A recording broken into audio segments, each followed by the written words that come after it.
النهارده التركيبه ديت يعني جايه من كتب تراثيه، مفيش حد يقول لك المعلومات دي تاني، مفيش حد هيتصدر للمنصه ويكلمك عن عشبه عرق الدهب، لان بنسبه 80% داخله في الادويه. شركات الادويه يعني ربنا يسترها علينا من المعلومات اللي احنا بنقولها، وانا غير مسؤول مسؤوليه قانونيه، انا بديك علامات استفتاحيه، بمعنى يقول وذا النون إذ ذهب مغاضبا فظن أن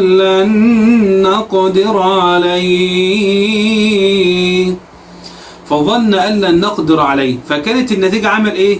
فنادى في الظلمات أن لا إله إلا أنت سبحانك إني كنت من الظالمين. فربنا قال فاستجبنا له ونجيناه من الغم. حبايب قلبي في كل مكان، احييكم بتحيه الاسلام قائلا السلام عليكم ورحمه الله وبركاته. بتعاني من البرد وبتعاني من السعال الحاد، لفيت على الدكاتره كتير ومش لاقي علاج، او ملك العطار جاب لك الحل بفضل واحد تاني ان شاء الله النهارده. لو انت لا قدر الله حصل لك حاله تسمم وجيت تعمل اسعافات اوليه ما انتش عارف تعمل ايه، هقول لك النهارده معانا عشبه لو انت عملت اسعافات اوليه واكلت منها 3 عيدان هتقدر تتقيأ وتخرج اي سم موجود. لا قدر الله عندك تقرحات هضميه عاوز تعالجها، لو انت اخذت عودين منها هتعالج التقرحات الدمويه. لا قدر الله لو انت عندك برد حاد جدا، عندك اصبت بفيروس كوفيد 19 بفضل الله هيعالجه معاك، وانا متاكد جدا جدا من المعلومات الطبيه اللي بقول لك عليها ان شاء الله. وابحث واستشير النهارده اطبائك المتخصصين عن العشبه اللي هكلمك عليها النهارده. العشبه ديت ما فيش اي حد هيقدر يتصدر المنصه الاعلاميه وكلمك عنها، لان هيخاف، لان بنسبه 80% من الادويه تستخدم من هذه العشبه. العشبه ديت لو انت عندك مشكله في النحافه، عالجت لفيت على الدكاتره كتير ومش قادره تاخد اي ادويه او اي اعشاب ترفع معاكي نسبه الشهيه بحيث ان انت جسمك يزيد، العشبه ديت لو انت اخدتيها بتعالج معاك النحافه تماما. العشبه ديت لو انت عندك مشكله في العظام، عندك مشكله في الاربطه، عندك مشكله في الغضاريف، لو انت اخدتيها بتساعد على عمليه انماء للغضاريف مره ثانيه. طب العشبه ديت قبل ما اقول لك عليها لها اضرار؟ ليها اضرار، كل شيء بنسب. طب العشبه دي ايه؟ يلا بينا الاول نعرفكم الاصناف والحاجات اللي معانا الاول، وازاي نقدر نعالج البرد والسعال لحد معانا الاول، ونقول لكم على الاعشاب اللي معانا، وبعد كده نقول لكم على العشبه السحريه. طيب معايا النهارده زهره البابونج، ومعايا النهارده سيد الاعشاب معايا النهارده الا وهو عرق الذهب، معايا النهارده ينسون نجمه، معايا خلنجان، معايا عيدان كافور، تمام، معايا شمر، معايا ينسون، معايا كراويه، معايا بقدونس، معايا حبه البركه. حبايب قلبي تعالوا النهارده هكلمكم على حاجات سحريه جدا جدا مفيش حد ولا غير عندنا في القناه. بس بالله عليك لو اول مره تشوفني اعمل سبسكرايب للقناه ولايك وصلى على النبي صلى الله عليه وسلم، ويلا بينا ورجعنا لكم تاني حبايبنا في كل مكان. تعالوا بقول لكم على العشبه السحريه اللي هي هتتخلص او هتقدر تخلص من اي مرض عندنا. ولكن قبل ما اقول لك على اي حاجه او قبل ما اقول لك عن الاعشاب والعلاجات، عاوز اقول لك بدايه ان مفيش اي حاجه من ديت هتفيدك الا ان انت يكون عندك يقين ان ربنا سبحانه وتعالى هو الشافي المعافي من كل داء. يعني ربنا سبحانه وتعالى في القرآن بيقول وذا النون إذ ذهب مغاضبا فظن أن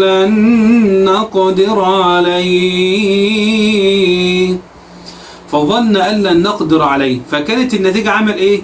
فنادى في الظلمات أن لا إله إلا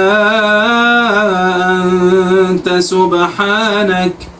سبحانك إني كنت من الظالمين. فربنا قال فاستجبنا له ونجيناه من الغم وكذلك ننجي المؤمنين.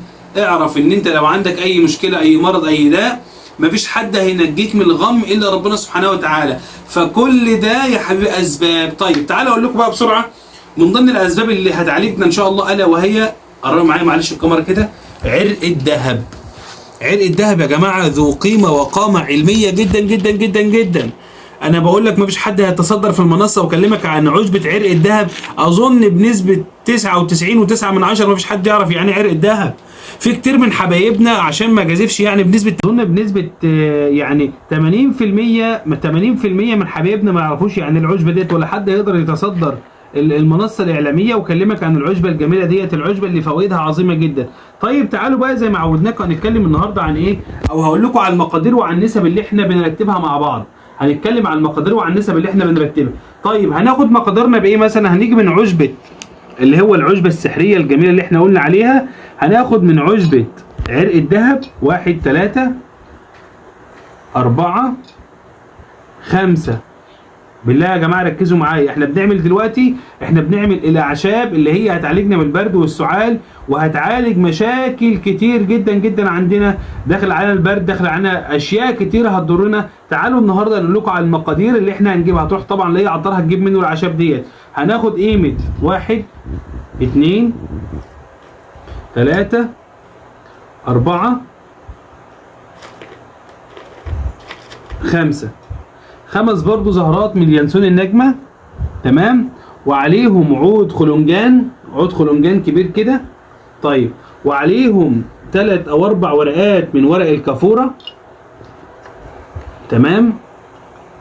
ده يا جماعة الخلطة دي اللي انا هعملها لكم النهاردة والله خلطة تكاد تكون سحرية. يعني الخلطة دي بتعالج مشاكل كتير عندنا جدا جدا. عندك مشكلة هقول لك تاني، عندك مشكلة في الجهاز الهضمي هتعالجها لك، عندك تجرحات دموية هضمية هتعالجه، عندك مشاكل وضيق في التنفس هتعالجه، عندك دايما عاوز توسع معاك الشرايين تبعد عن التجلطات الدموية الخاصة بالقلب والله بتعالجه، عندك مشاكل خاصة بالنحافه هتعالج لك لان بترفع معاكي نسبه الشهيه شويه، بتخليكي تاكلي بشيء ملحوظ جدا. يعني عندك مشاكل في البلغم، دايما صدرك عنده فيه مشكله، البلغم الحاد بتعالجه. تعالوا عندك ضيق في التنفس، حاجات كتير يا جماعه والله العشبه ديت الا وهي عود الذهب بتعالجه.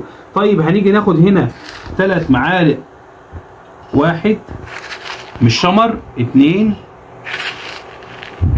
3، وهناخد زيهم 3 معالق ينسون، 1 2 3. والحبايبنا اللي بيشمئزوا من ريحه من طعم اليانسون شويه ممكن يزود شويه من ايه، من الكراويه طعمه شويه. وده 1 2 بس. عاوز انت بقى ايه، بتحب الكراويه طعمها شويه بتزود انت. واخد عليهم معلقه من الايه، من البقدونس، معلقه من البقدونس، وعليهم معلقه من حبه البركه تبركا بحديث رسول الله صلى الله عليه وسلم: عليكم بالحبه السوداء، عليكم بالحبه السوداء. وده بيكون الشكل النهائي معايا للايه، للعشبه اللي هتعالج الاشياء الكتيره. طب احنا نسينا حاجه، نسينا. وناخد عليهم بقى شويه ملين حلوين اللي هو ايه، من زهره البابونج، واخدين كده من زهره البابونج، تمام. ما نكترش يا جماعه عشان ايه، عشان ما تعملناش جفاف. طيب التركيبه اللي انا بوريها لحضرتك ديت، التركيبه العشبيه الجميله دي هتعالج معاك اشياء والله كتيره جدا جدا. ولكن ابحث النهارده واعمل سيرش على جوجل النهارده. التركيبه ديت يعني جايه من كتب تراثيه، مفيش حد يقول لك المعلومات دي تاني، مفيش حد هيتصدر للمنصه ويكلمك عن عشبه عرق الذهب، لان بنسبه 80% داخله في الادويه. شركات الادويه يعني ربنا يسترها علينا من المعلومات اللي احنا بنقولها، وانا غير مسؤول مسؤوليه قانونيه. انا بديك علامات استفتاحيه، بمعنى ان انت لازم تروح تستشير الطبيب المتخصص. اولا لازم تبحث على جوجل، ولكن انا بكلمك اسرار العطارين وخبايا العطارين في العلاجات اللي بيعملوها. بكلمك النهارده بقول لك ان انا بدلك النهارده على عشبه سحريه انت مغيب عنها جدا. لو حصل لك لا قدر الله تسمم مفاجئ وعاوز تعمل اسعافات اوليه، ومن ضمن الاسعافات الاوليه عاوز تتخلص من السموم، تاكل 2 من عود الذهب. طيب لو انا عندي مشكله تقرحات دمويه هضميه وعاوز اعالجها اعمل ايه؟ اخد عود واحد يوميا من عرق الذهب على كوبايه ميه ساقعه. يا جماعه ازاي ميه ساقعه؟ تسيبها في تحطها في ميه ساقعه وبعد 5 دقائق تشربها او تاكلها. طيب عندي مشاكل في النحافه بيعالج معايا النحافه، عندي مشاكل دايما في البلغم وضيق في التنفس، اعمل ايه؟ اخد العشبه دي يا جماعه، تمام، مع ماء دافي، مع ميه دافيه بينظف الصدر. دايما بشرب سجاير بشيء يعني ملحوظ جدا جدا، والسجاير ديت عامله لي مشاكل في الرئه، اعالج الرئه ازاي؟ اعالج الايه؟ بالعشبه اللي هي عرق الدهب. لها اضرار، لها اضرار ولكن بنسب قليله. كل شيء ان زاد عن حده انقلب ضده، اي شيء يا جماعه بيزيد عن حده بينقلب ضده. النهارده جايب لكم معلومات قيمه جدا، معلومات مفيده جدا جدا.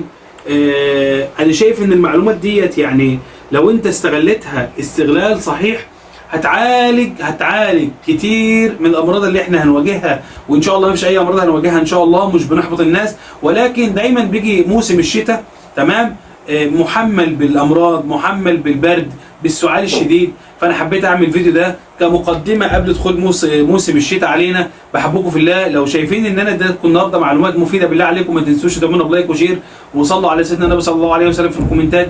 تحياتي لكم، عمرك العطار، والسلام عليكم ورحمه الله وبركاته.